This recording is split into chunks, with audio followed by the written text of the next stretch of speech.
Good morning, Northern California. Thanks for waking up with us on this Sunday, January 7th. I'm Monica Coleman. And speaking of the weather, the first major snowstorm of the season hammered the Northeast overnight. Parts of the South also getting severe weather. This comes as the next big storm rolls ashore in the West. And new this morning, one man is dead and two hurt after a shooting in Stockton. This happened yesterday just before 5 p.m. on Julian Boulevard. This morning, we have new photos of a house fire in Lincoln. Take a look. You can see right here how the flames engulfed the home. This happened on Friday evening. Firefighters say they found a downed live power line in the backyard, which made it more difficult to take the flames down. Let's get you caught up on some national headlines. This weekend marks 3 years since the January 6th attack on the Capitol building in Washington, D.C. Since then, more than 1,200 people have been charged across all 50 states. And as ABC 10's Luke Clary tells us, many of them are from right here in Northern California. People who made memories with their families at Sam Hofbrau's are deeply saddened this week by its permanent closing. After more than 60 years, the memories will have to live on in the minds of its loyal customers. Another person that's still facing consequences from the 2021 Capitol riots is former President Donald Trump. Several states are now moving to ban him from their primary election ballots. However, the Supreme Court is now stepping in. Now to the Alaska Airlines flight incident, which left a hole in the plane mid-flight. The FAA is now temporarily grounding some. Time is ticking on a possible government shutdown, and it could have some impacts right here in California. At the end of 2023, Congress passed a spending package. Let's talk dollars and cents. There were a lot of records set for the number of passengers flying in 2023. If you think airline fees for carrying a bag on board or checking your bag are increasing, well, you are right. ABC's Rena Roy has some tips from the experts about how to avoid those fees. Speaking of flights, let's take a look at the numbers from the holiday travel season. The TSA officials screened more than 32.1 million people at airports nationwide during the holiday travel season. January is a start of a new year, and many people are trying to stick to their New Year's resolutions. One of those might be taking on dry January. Now, one woman is sharing how going alcohol-free has not just only benefited her health, but helped her save thousands of dollars. ABC's Will Gantz reports.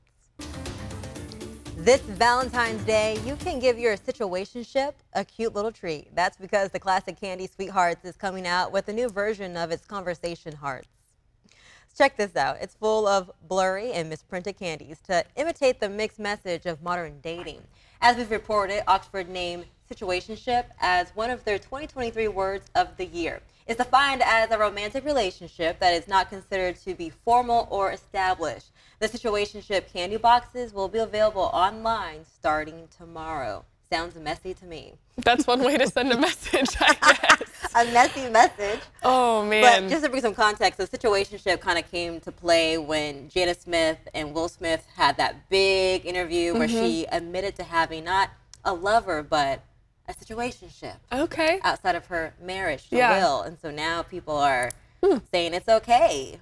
I learned a lot of new words. We've been talking about all the different words of the year. Situationship, Riz. There was other ones. Yeah, we talked about Riz a lot. It's like charisma. Oh, okay. Yeah.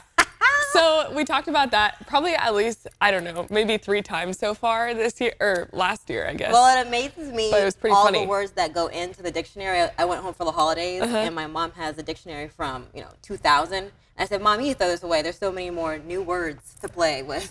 I know. I've been learning so much. I've been learning a ton.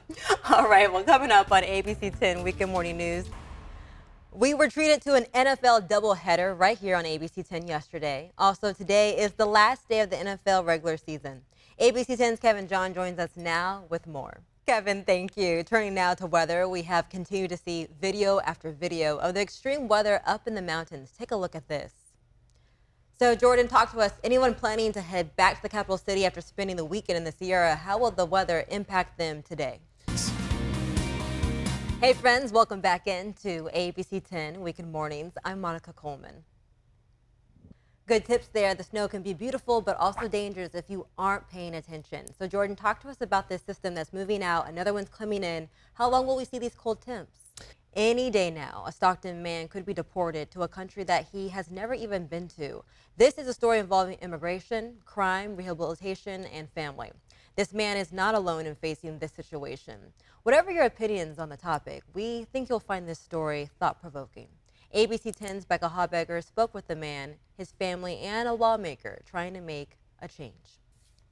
Finally, this morning, the SAC Anime Convention continues today. Thousands of fans attending, and so many of them are in costume. Here's photojournalist Ayanna Williams with the sights and sounds. You never know what you'll see on the back roads. Right now, John Bartel takes us to Shasta County to see a landmark location.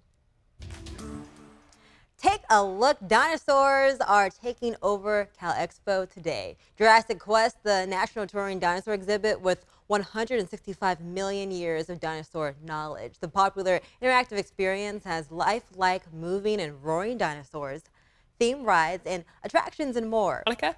Jordan, thank you. And before we go, here's a recap of some of the top stories we've been following for you this morning. Stockton police are investigating after a deadly shooting Saturday evening. A 20-year-old man died from his injuries after being taken to the hospital. 2 teenagers were also hurt, but are expected to survive. As of now, no suspect information has been released. Sam Hofbrau's has closed its doors after more than 60 years in business. This comes after the restaurant caught fire back in February of 2023.